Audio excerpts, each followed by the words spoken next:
Hello and welcome to the Fierce Fatty podcast. I am your host, Victoria Wellsby. In this episode, we are talking about New Year's resolutions that won't make you feel like a big bag of shit. Is it possible? Yes, let's do it.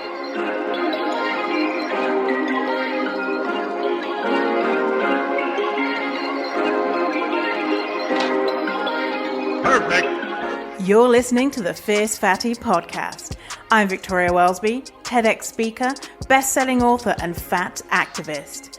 I have transformed my life from hating my body with desperately low self-esteem to being a courageous and confident fierce fatty who loves every inch of this jelly. Society teaches us living in a fat body is bad, but what if we spent less time, money, and energy on the pursuit of thinness and instead focused on the things that actually matter, like if pineapple on pizza should be outlawed, or if the mullet was the greatest haircut of the 20th century. So, how do you stop negative beliefs about your fat body controlling your life? It's the Fierce Fatty podcast. Let's begin.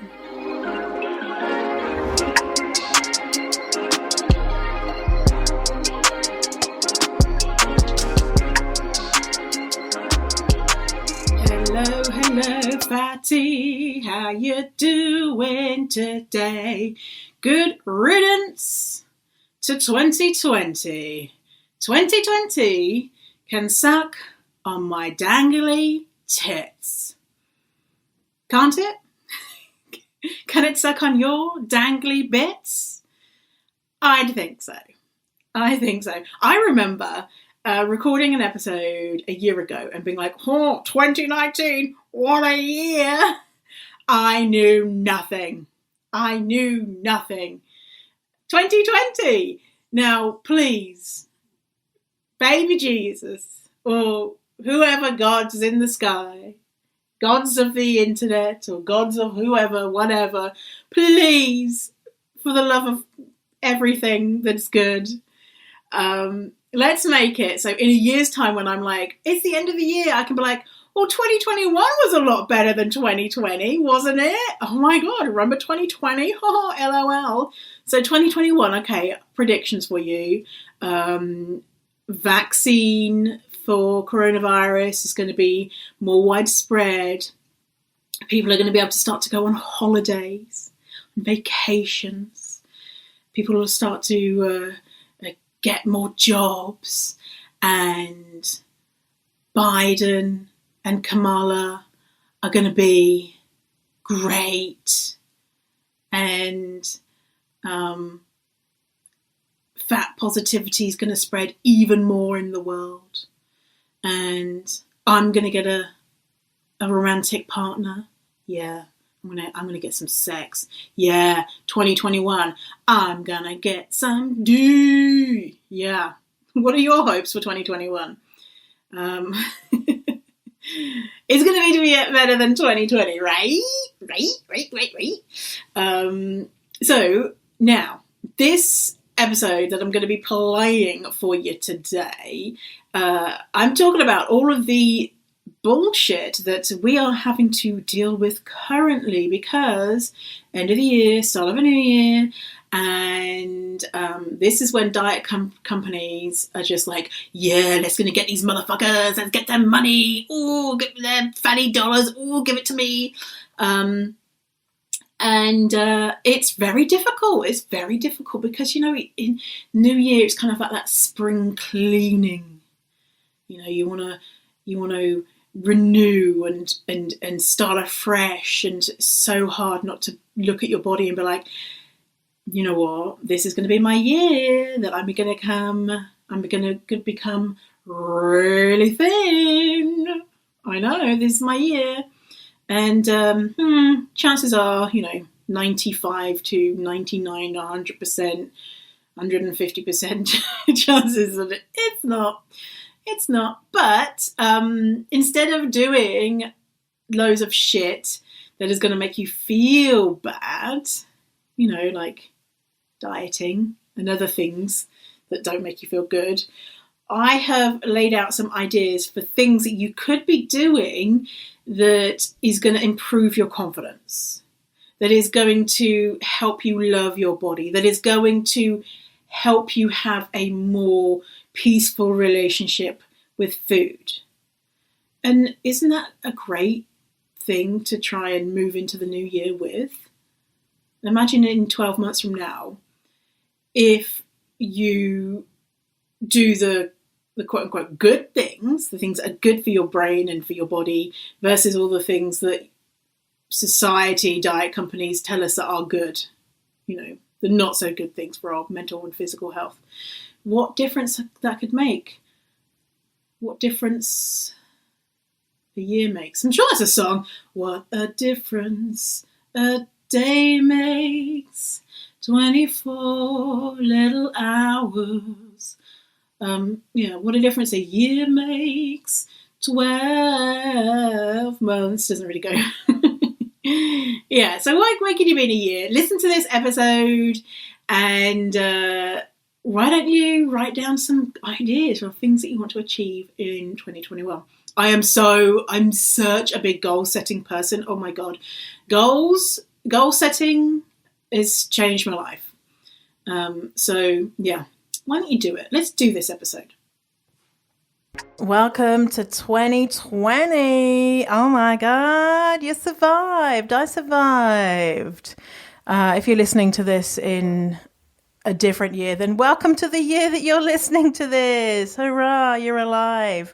So it's the beginning of a new year, and during this time, oh my God, the amount of bullshit that we get bombarded with, diet adverts and all that. New year, new you. Start the new year and lose loads of weight because you're a fat piece of shit. You're gonna love it.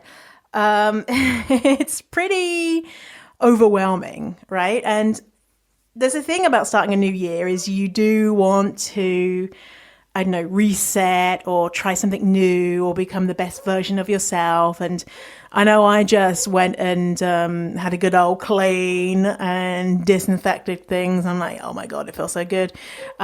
So it's normal to want to start a new year and make some changes. And often ex-dieters or dieters or any human being in the world, one thing that they will try is a new diet in the new year.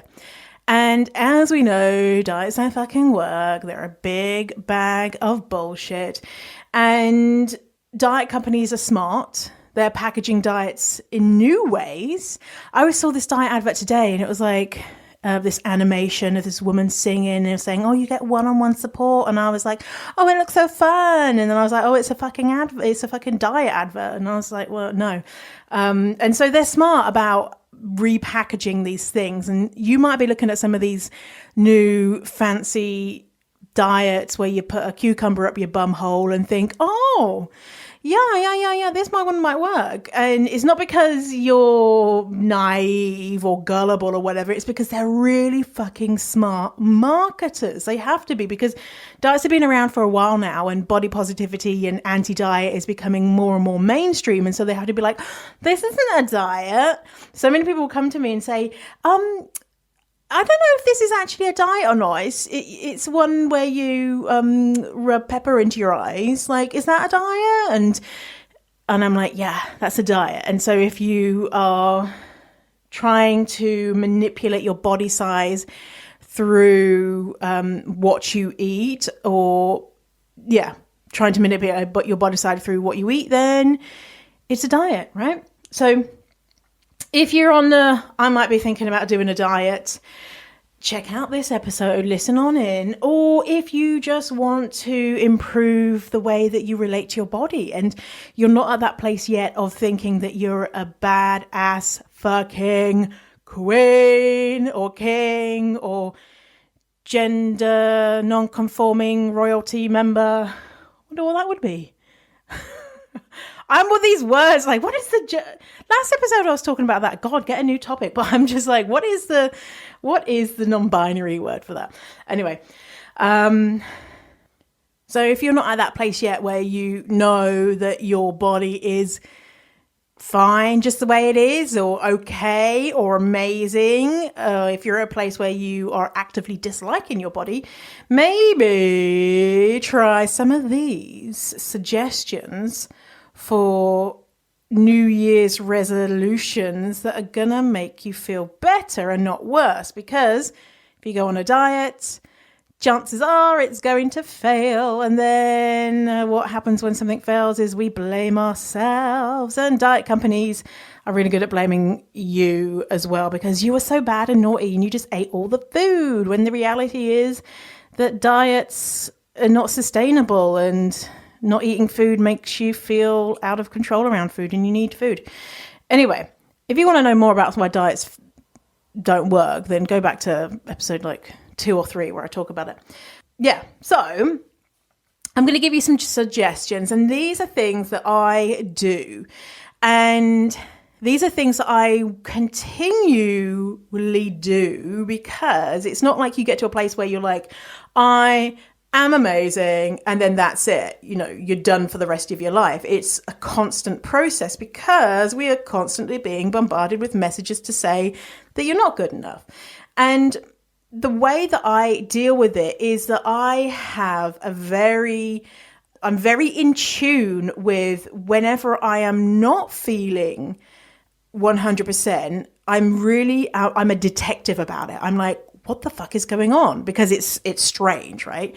If I'm having doubts about who I am as a person, if I don't think that I'm worthy, if I look at my body and I think that there's something wrong, something's happened, something's influenced that, right? It's not that I'm inherently wrong or bad, and it's just I've had a realization, oh shit, I'm a unworthy person. I've just realized it. No, something has influenced me. And so I practice this, and so it becomes really easy now, like almost an instant thing, where I'm like, there we go. There's a bad body thought.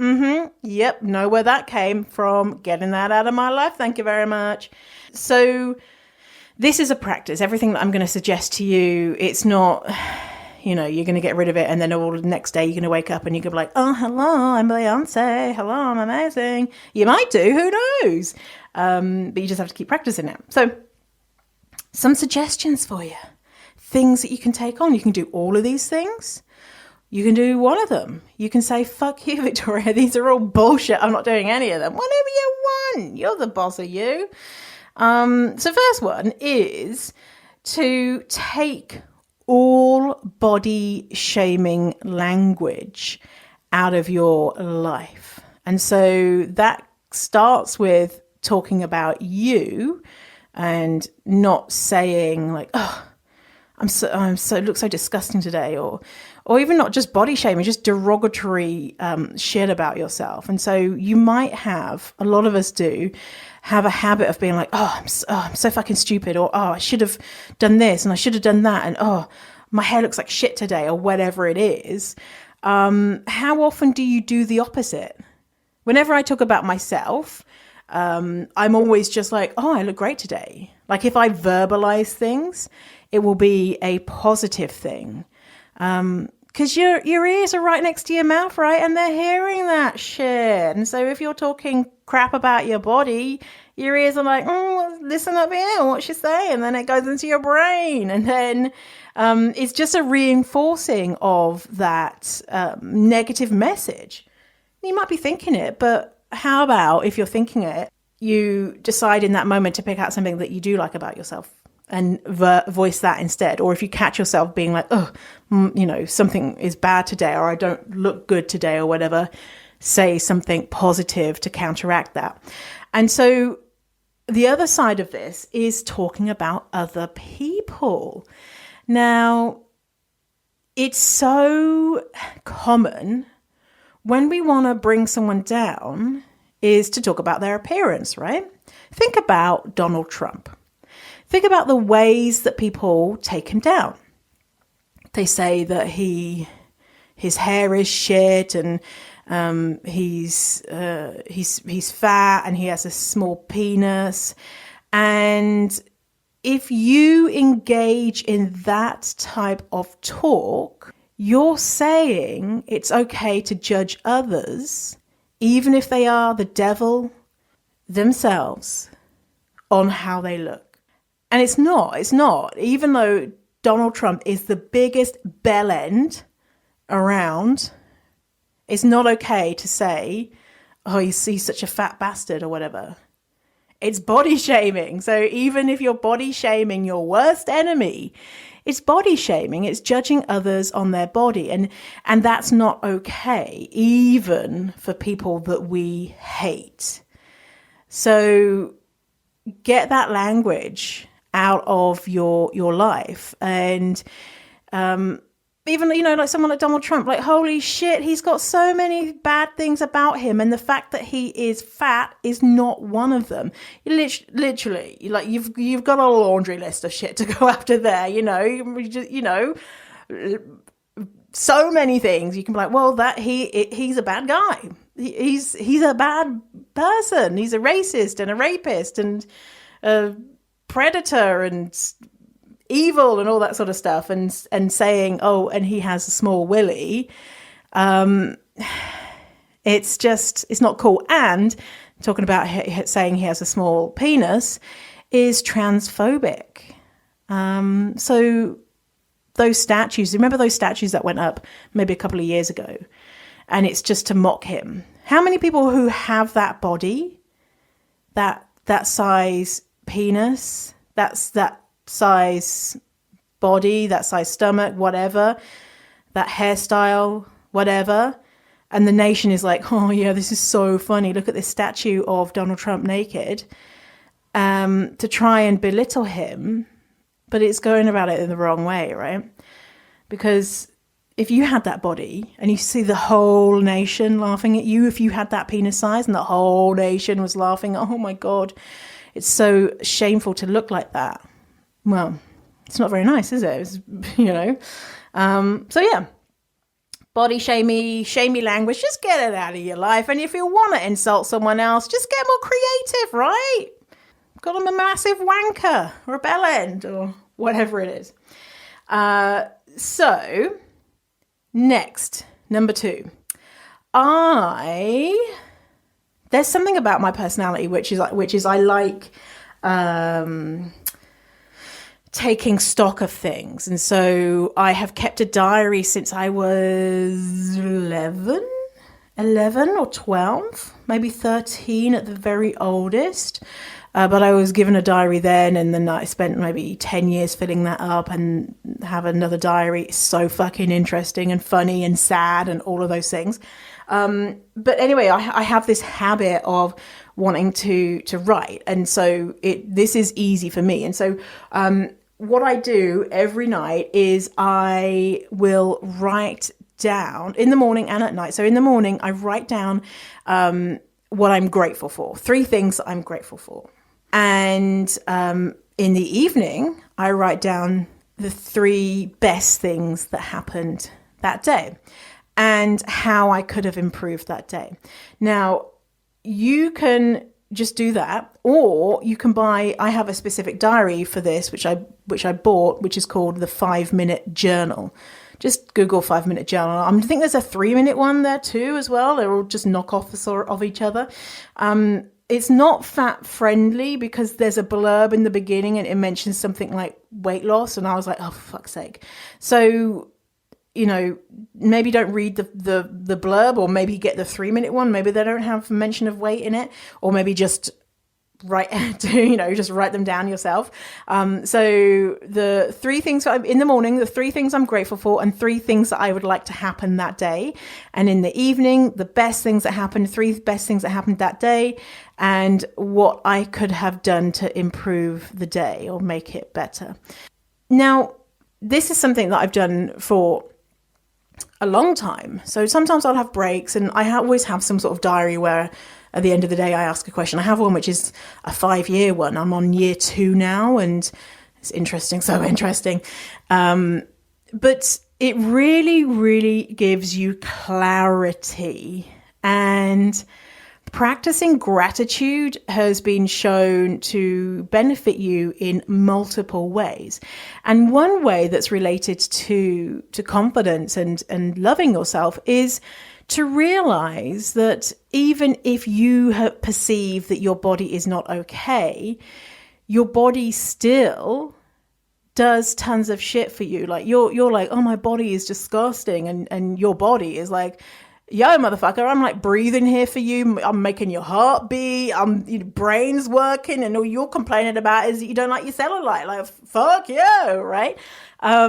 So getting that habit of appreciating what we do have in life, which is, if you're listening to this podcast, you have more privilege, financial privilege, than most people in the world, right? If you can read and write, if you have access to water, if you have a roof over your head, if you have people that love you, all those types of things, that really is a privilege. And it's sometimes we can take it for granted, right? And I know sometimes I can, and I'll be like, oh, my fucking family is the worst. But then really, there's lots of things that I've got to be grateful for. And you'll start noticing as well that you do start being more grateful for the things that you have in your life and the people that you have in your life. And you start realizing actually what brings you happiness. And so the 3 amazing things that happen today, which is you do at the nighttime, you start realizing it's not actually the things that you think that make you happy. It's, the silly little things like, oh, my dog was curled up next to me and we had a really nice cuddle tonight, or my family spent time with me, or my partner kissed me, things like that, or I had a really good egg sandwich, versus, I drove my car today and it's like really fancy and people stared at me because they thought I was rich. It's not necessarily those types of things. Or, I got a big package of clothes today and the clothes make me, feel amazing. It's not necessarily those things. And so it makes you realize, okay, so spending time with my partner, or spending time with kids, or doing this, or going outside, walking, or whatever it is, really have an impact on my happiness levels. And it helps you become generally more happy, right? We want some of that. So that is another suggestion for you. Now, this is a good one for the new year, but I do this very often anyway. I do this probably once a quarter. And that is to go through your closets, your home, and look for things that bring your mojo down, that bring your vibe down, that makes your brain sad. So starting in the closet, do you have things in your closet that don't fit? Get rid of that shit. Why have you got it in there? Have you got things like that fit maybe when you were 11 years old and you're like, oh, I'm gonna slim down into that, or your prom dress when you were a few sizes smaller and you're just like, oh well, one day, and when you see it, you're like, oh, I used to be so thin and pretty, and now look at me. How often do you go in your wardrobe? Probably every day, right? So you're going into this place, opening these doors, opening the drawers every day. And if you've got things in there that remind you that you're not good enough for whatever reason, it could be that it's not that you've got clothes that don't fit. Maybe you've got clothes that are really worn out and clothes that don't make you feel good. And if you have the financial ability to, you can just get rid of those things and maybe find something that's nicer. And you can get into this habit of wearing clothes that don't necessarily make you happy, or as Marie Kondo says, spark joy. And why not wear those things that make you feel joyous on a day-to-day basis?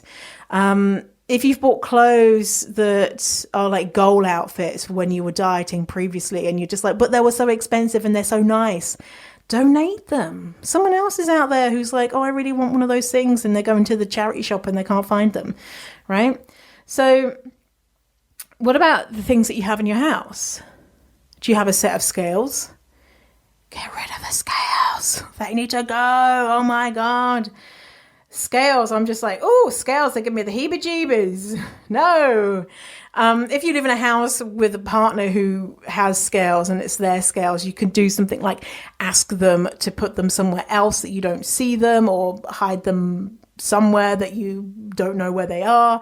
But seeing those, imagine if they're in your bathroom and every time you go and have a poo, you're staring at the scales and you're like, oh, maybe I'm too fat, or you accidentally stand on them and you're like, oh my God. And, it's just, is that a reminder for you? You could be like, I don't fucking care about scales and it's fine and keep them around.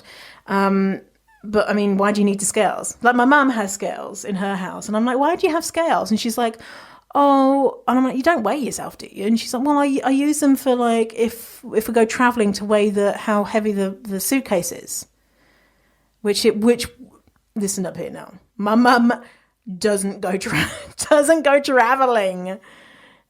No, the last time she went traveling, she came to Canada 2 years ago, actually. She came 2 years ago. She came to see me do my TED Talk. And she was like, never again, because she doesn't like it. She's a homebody. And so anyway, she has these scales to weigh luggage for these non-existent tropical vacations that she's going to go on. And so subconsciously, when she sees those scales, what is she thinking? I don't know, because, she says it's for weighing luggage. But, when I see them, I'm like, fuck you, scales. I'm like, can I throw them out? And she's like, no. Anyway, so what about other things that are bringing you down? Like, do you have a Fitbit? You know what a Fitbit is doing? It's telling you, bitch, you didn't do enough today. Right? And sometimes it might say, oh, you're so good. You did like 5 billion steps today. Well done. That means you're a more worthy human being. Well, no, you're not more worthy if you do 0 steps or if you do 1 billion steps in a day. Is that a reminder? Only you might be like, no, my Fitbit's fine. I like it. It's good to know how many steps I do or whatever it is. I don't know what else it does, but probably other magical things. Only you will know, right? You'll know if it's actually helpful, or if deep down, actually looking at the steps is giving me some type of anxiety around my worth. You have to be very in tune with this stuff, because to begin with, you might be like, no, it's fine. And then the more you get in tune with how you're feeling and what might trigger those negative feelings, you'll be able to spot it better. So if you're unsure, why not just not wear it for a while and see if your body satisfaction increases or decreases or stays the same, right? You have to be a detective. Find out what is good and bad for you. What about on your phone? Do you have apps that you need to get rid of? Like, do you have old dieting apps or some type of app that is triggering for you, like some sort of, I don't know, movement app, and you're like, oh, you see it and you think you need to do 50,000 crunches or something.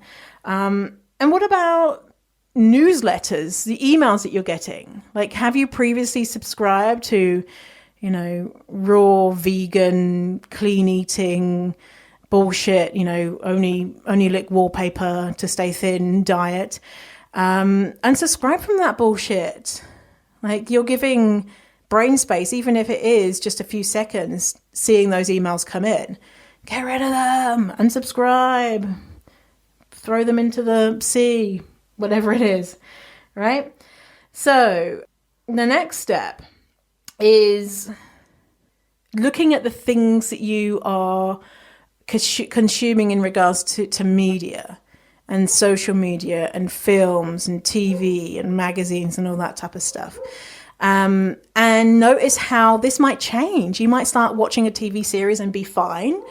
And then halfway through, you might be like, oh my God, actually I've spent 16 hours watching this TV series and I've only seen thin people in it, right? Or I've noticed they're making fat jokes. Like, I started watching You. I'm not going to give you any spoilers.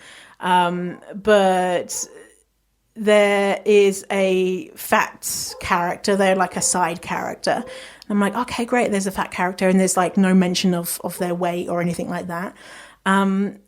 But most of the actors are, thin people, and they make a fat joke as well. And I'm just like, oh, haven't finished watching it. But I wonder, I'm being careful of how much that might affect my mental health, right? Binge watching a series. And so I'm watching it still, even though I know that there's almost exclusively straight size and beautiful, stereotypically beautiful people in it. I'm just noticing how that might affect me. And so far, I've not noticed anything, because I think there's a lot of liberal ideas in the show. But anyway, I saw this because it's the end of the year, like roundup of like best articles that you should read. And this one article was like, this one website is a body positive. This one Instagram account is body positive, and it's showing how celebs have photoshopped their images. And so I went and checked out their Instagram account. I must have been fucking 1 a.m, but I spent, it seems like 17 hours, but like probably half an hour looking at these images that celebs had photoshopped, and they have like before and after in a video. And so it's like, it'll go from like edited to not edited. And, the idea is to be like, oh, these celebs, this is what their real body looks like. And so I thought, oh yeah, this is interesting. This is good. And then they start showing like pictures of close up of celebs' faces and stuff. And I'm like, well, this is good, because you can see how celebrities are flawed, like everyone. And you know how you get into a black hole of this stuff. And so for like half an hour, I'm scrolling and being like, oh yeah, they've definitely edited that, and thinking, why? Why? And, getting into their brain of them thinking that, their waist is too big, or their bum needed to be more curvaceous, or whatever it is. But then I was like, okay, enough of this. I've, literally, Victoria, go to sleep. And then I went to the washroom, and I looked at my face in the mirror, and I was like, oh, well, look at my face compared to the celebs. And I started noticing things on my face, being like, look at these wrinkles around my eyes. And I had this thought of, you better not be smiling too much, Victoria, because people are going to see your wrinkles. I was like, what? And immediately I was like, oh shit, that half an hour looking at this one Instagram account. I'm not going to tell you what the account is, because I don't want you to have the same experience, even though I went in thinking, oh, this is good, because this is like highlighting what celebs actually look like. Really, what I was looking at bodies which were still socially the top ranks of what a body should look like according to our society.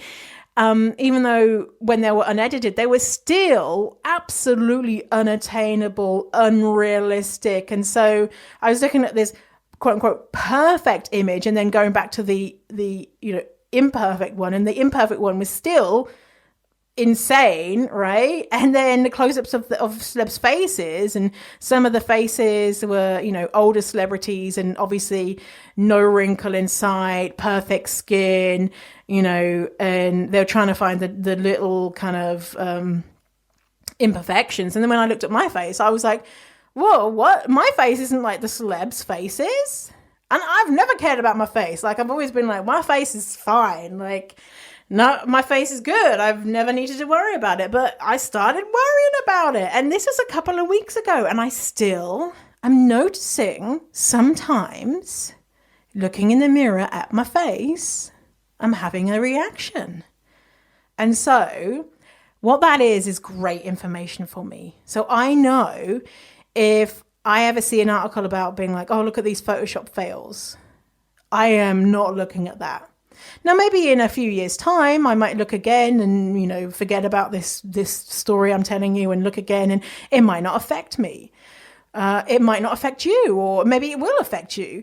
But in that moment, that affected me. Maybe I'm having some sort of, also something else is going on where I'm thinking, oh my God, I'm getting older and I don't have a partner, and who knows, right? What else is going on that is influencing that? But I found that was a trigger. And so, yeah, Are you looking at things that you know afterwards don't make you feel good? Well, just don't look at them. And it can be really hard, right? Like even so on Instagram, obviously I never like pictures of like diet accounts or foods, change the pasta for air and you'll be thin and things like that, those types of accounts. But still, on the Discover page, I'll scroll down and sometimes things will show and I'll be like, oh, what's that? And I'll look at it and I'll be like, oh, fuck, it's a diet thing. Oh, shit, it's a before and after, but I didn't see it from the small thumbnail. And so they're still trying to creep in because, a lot of people do like that type of stuff. And the algorithm is probably like, oh, well, she likes all this plus size content and this, anti-diet stuff. And maybe she'll like diet stuff. And maybe she'll like people who used to be plus size and have lost weight. And so it's a constant battle of protecting your mental health as much as possible. Like protecting it like it's a newborn baby, especially if you're not in a place where you're rock solid with how you feel. You have to be really aggressive about it and be strict with yourself because it's like taking poison and you might just take a little drop of it, but it's just simmering in your system or, you might notice the immediate effects. But if it's just like a little drop here and there and eventually, you're going to die from this poison. Probably not going to die, but, analogy. So be strict with yourself. And if you've noticed that, like, for example, with this, me looking at my face and being like, oh, maybe I should not smile. Ridiculous. Then what can you do to counteract that? And so looking at images of older people maybe.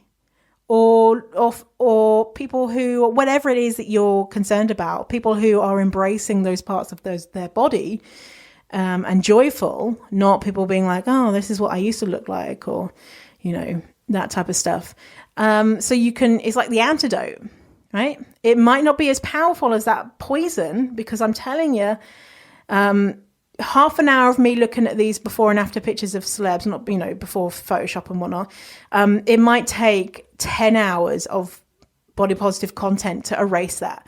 Or, 3 hours talking to my therapist about it or whatever, right? So you have to be very careful because that stuff is really powerful. Next...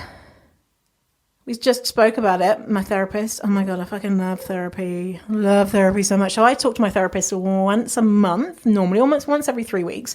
I've been talking to her for maybe 7 years now for this same one.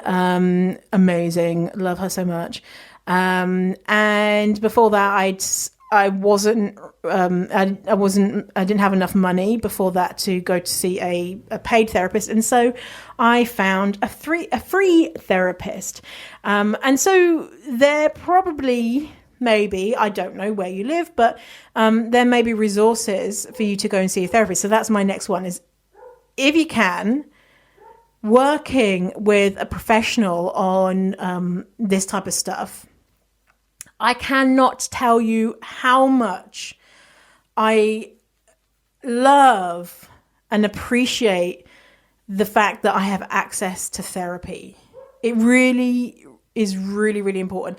And the way I see it is, you might be like, well, I've got friends and family that I can talk to about my stuff. But one, sometimes your friends and family are too close and they're trying to influence you in ways that they want to influence you, right? And so the ways that they want to influence you, we all do it, they might be good for you, but we don't know. It might not be the best reason. But when you have a third party who is not, carrying their own baggage about who you are and all that type of stuff, is very helpful. And also, it's not actually your friends and family's jobs to be your therapist. And of course, we talk with our friends and family about our problems and, come up with solutions and say if you're sad and all that type of stuff. But it's not anyone else's job to fix you. It's only your job. And honestly, our friends and families aren't, unless they're a therapist, and even if they are, they're not qualified to do that. because you wouldn't have a friend as a therapist as a friend, because they might be too close, is what I mean about that.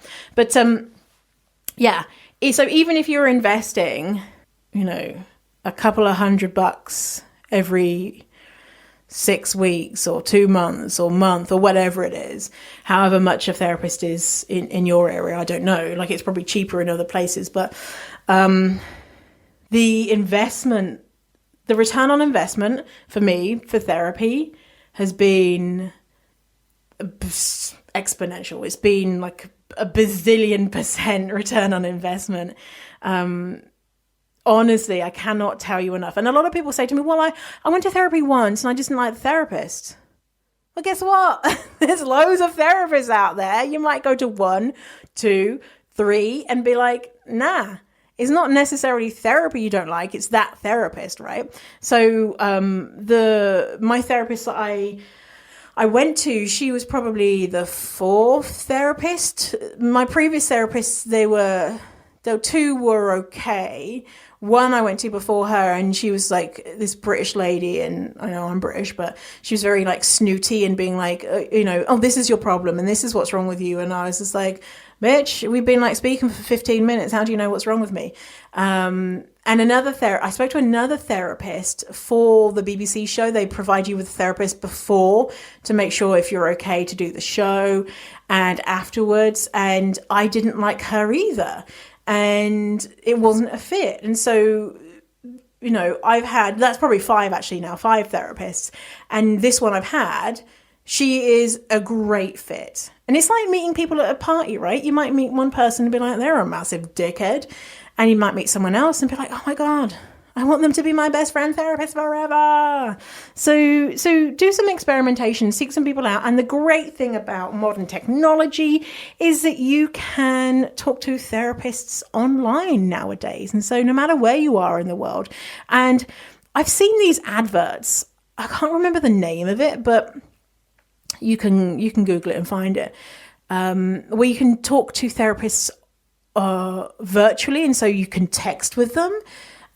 You can email them, you can video chat with them, and I'm really sure it's pretty inexpensive. So how about that for a New Year's resolution? Try doing some therapy, or, doing a program or something. Something you could do is a program that could support you loving your fat body is Fierce Fatty Academy, which is my program. It is not available to enroll in currently. It will be sometime in 2020. I don't know yet. I haven't done my planning for 2020 yet. I'm recording this in 2019, by the way, so don't be like, oh my God, it's 2020 already. It's it's still 2019, I have time. So I don't know when you can get it, but enrolling in a program like Fierce Fatty Academy, which helps you love your fat body and find peace around food, is that a wise investment for you in 2020, right? It might not be. You might be like, no, it's not, actually. Or so a different program could be, but know that, something like Fierce Fatty Academy is out there in the world. So with therapy, with working on this stuff, I was able to do my next step. My next step is getting rid of shit people. So New Year's resolution, write it down. Get rid of shit people from my life. This has been one of the hardest things for me because it's dealing with other people, right? And sometimes the people you get rid of or you need to get rid of or, limit the time you spend with them or get rid of them out of your life completely could be people who are very close to you. And you might have a deeply, dysfunctional or entangled relationship or codependent or whatever. And so this is very difficult. And so with therapy, maybe not, who knows? You could work to know how to deal with those people, the people who aren't right for you in your life, move away from them or get rid of them completely. And it could be a really long process. And so I have a family member who is in the immediate family. And for years in therapy, I've been working on trying to repair the relationship. And so this person, let's call her Becky. This person, Becky, for years has broken my trust, has been really inappropriate. And so, but I wanted to get over it. I was just like, I just want to get over it and I just want to forget about it and not be a thing. I'm just so done with being mad at this person. And so literally years in therapy of being like, okay, so what do I do? Okay, I'm going to reach out to her and tell her how I feel. I'm going to send her a letter. I'm going to set a boundary. I'm going to take some time away from her. And honestly tried everything I could to try and make this relationship work because it was in the immediate family. And not having a relationship with Becky would be very difficult. And so eventually, through therapy, I had to work out that actually I can't have this person in my life in any capacity. So I can't talk to them. I can't engage with them. I can't, even if they try being like, oh, I love you, I'm sorry, and please be my friend and things like that. I can't do that right now. It might change, but and this has been the situation for the past year. And having this person who has for many years been a negative influence and just a source of anguish because I wanted to fix the thing and I couldn't fix the thing. And why can't I fix the thing? Why can't I just get over it? Realizing I just had to let it go has been so great, really great, hard, complicated. I've had a lot of flack from other family members because I should just get over it and be their friend and stop being so sensitive and things like that, which those comments are not appropriate, by the way. But that's like a big example of something that I've done, which I'm actually very proud of because I've set boundaries in place, which are very difficult to do because it's, like I say, in the close family. But I'm not saying you go do that tomorrow. Just never talk to your parents again or whatever. But do you have people that you're kind of, friends or friends of friends that you don't see that often, but you know that when you spend time with them, no good comes of it, and you leave spending time with them feeling down or not as good? Are you spending time with people and you're like, oh yeah, that person's fucking awesome, oh my god, I can't wait to see them again? Or the way that you're feeling afterwards is a really good indication of what's going on, in that dynamic, in that relationship. And of course you can work on fixing it, but some people, deep down, we know that person isn't good for us. Just, can you move away from them? Can you spend less time with them? Can you write it on a vision board? Get rid of Becky in 2020. Then Becky comes around and is like, what's this? There you go, done for you. But you don't have to have shitty people in your life, by the way, right? It's not your job to fix them. You're not a bad person for breaking up with people, even if you've been friends with them for years, even if they're a family member, even if they are your spouse, even if they're the father or mother of your child or whatever it is. If people are not working for you and, that relationship is not beneficial for both of you, then seriously consider ending it, spending less time with the person, putting in boundaries. Life's too short. And a note on that is, you might feel like you're being too sensitive and overreacting, and if you kind of drift away from someone or break up with them, they may accuse you of being too sensitive. But as you become more confident and realize your worth, you realize the things that you have been taking as this is okay behavior is not actually okay, and it's okay for them, and that's fine, but it's not okay for you now, and it's fine. So there's some suggestions for you. Tell me, are you going to do any of those things?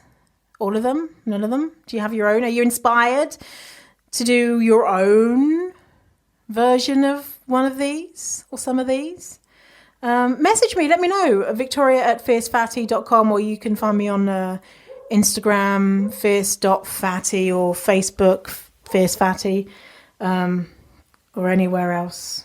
I'm not really on Twitter. I'm on Twitter, but I've made my account private because of all of the trolls that I got from Who Are You Calling Fat, the BBC documentary that I was in. They tended to congregate more on Twitter than they did on Instagram, which was interesting. Anyway, so my sister was hanging out with me today, and I told her that I was doing this podcast episode, and I said to her that at the end of the podcast episode, I always tell you a fact about me. And so I said to her, what should my fact be today? And my sister told me to tell you some embarrassing things about me. So the first fact that she wanted you to know about me is that once when we were kids, we lived in a really rough neighborhood, and we were hanging around in some bushes, as you do. And I found this teddy bear, I don't know, looks like maybe it's a polar bear. I was maybe 10 and she was 8, around that. And so I found this bear, and it was a white bear. It used to be white, and it was like covered in like mud, and it looked like tar. Basically, don't even touch it, don't even go near that thing. Put it in the bin, like disgusting, dirty. And so I said to my sister, oh, look, I found this bear. And she's like, oh, can I have it? And I was going to be like, oh, let's throw it in the bin. And I was like, yeah, but you have to pay me for it. So then she was like, how much? And I was like, £5. £5. And £5 then was loads of money, especially because we were really poor. We were really poor kids. And so she probably had to save up and give me the money, but she gave me £5. And this teddy bear she called Snowy was literally disgusting. I think my mum put it in the wash, but I remember she kept it. She's still got it. Snowy, it's her teddy bear that she's had for years. And now it's kind of white-ish, grey white, but for years it had these big black stains on it because it was like in a bush. It was this disgusting thing. And I saw the opportunity to make money from my poor little sister, and sold it to her for £5. So, but she's still got it now. She's got Snowy. So she's very lucky that I found that and sold it to her.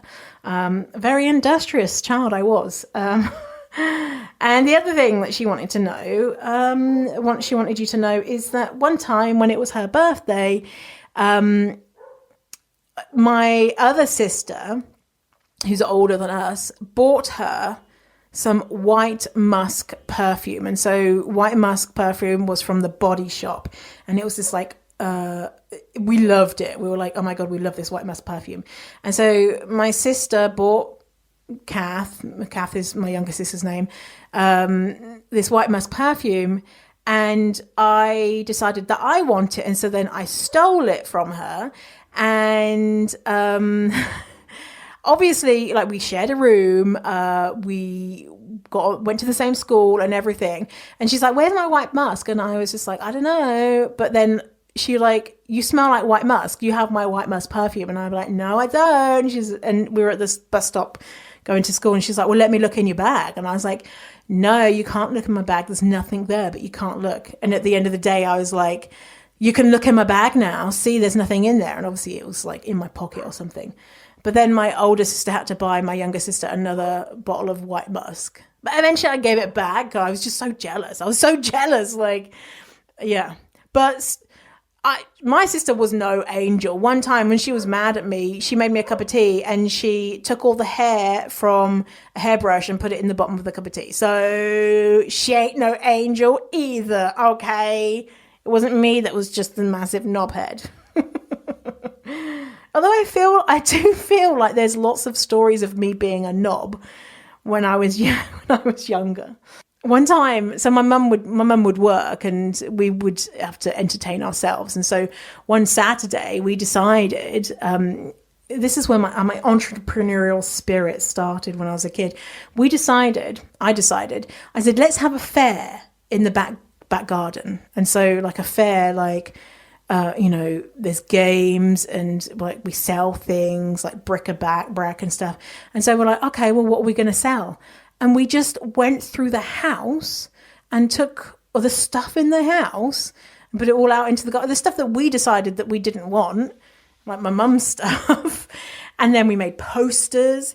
And bear in mind, we lived in the really, really, really, like, if not the roughest neighborhood in the city that I grew up in, Peterborough, the second roughest, like really dangerous. And so we put posters up everywhere with our address saying, come along. And I employed neighborhood kids to run the games and stuff. And we were like, the whole neighborhood was just traipsing through our back garden, like buying my mum's stuff, probably for like 20p. And not that my mum had anything of value anyway. And then I went to meet her from work midway through the day. And because she worked until like 1 or 2 p.m. Walking home, I went to meet her at work and walking home. And I was like, so it's pretty cool. We have like a fair going on in the garden. And she was like, what? And then she saw one of the posters up somewhere. And then she just ran home. And she was just like, get out, everyone. What are you, like, her house ransacked. And the money that I made, basically the money that I stole from my mum from selling her stuff, I had to give it all away to the neighborhood kids that I'd employed because I wasn't very good with business at that point. So didn't end up making any money. But I guess when kids are left to their own devices, they kind of come up with with shit like this, right? So anyway, that's a little fact about me being a knobhead child. I wasn't completely a knobhead, but yeah. All right, so hey, message me and let me know what you're going to be doing for 2020. I love hearing from you about the podcast. So yeah, it makes my day. When you say, hey, I really like that podcast, or hey, you're so sexually attractive. I know. Oh my God.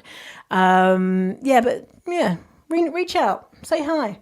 And oh, hey, the show notes for this episode is fiercefatty.com/012 because we're episode 12. So show notes. And so if you want a social media, Fierce Fatty, www.fiercefatty.com/012. You can find all the other episodes on that page, those following pages. But wherever you're listening to it, there's all the other episodes anyway. So I don't even know why I told you that. All right. So Happy New Year. I hope this 2020 is going to be incredible for you. I will be going back I'm currently in Ireland, but in the first quarter, I'm going to be going back to North America, to Vancouver, Canada, which is where I'm normally situated. And I'm going to be finding an apartment there. Wish me luck, because it's like a feeding frenzy for any type of apartment that's not like $5,000 a month or something. But I'll be back in North America in quarter one and taking over the world for the rest of the quarters. So, want to join me? Be a part of the Fierce Fatty Revolution? You're welcome. Come along for the ride. All right, we'll have a wonderful rest of your day, Fierce Fatty, and I'll check you out in the next episode of the Fierce Fatty podcast. Goodbye.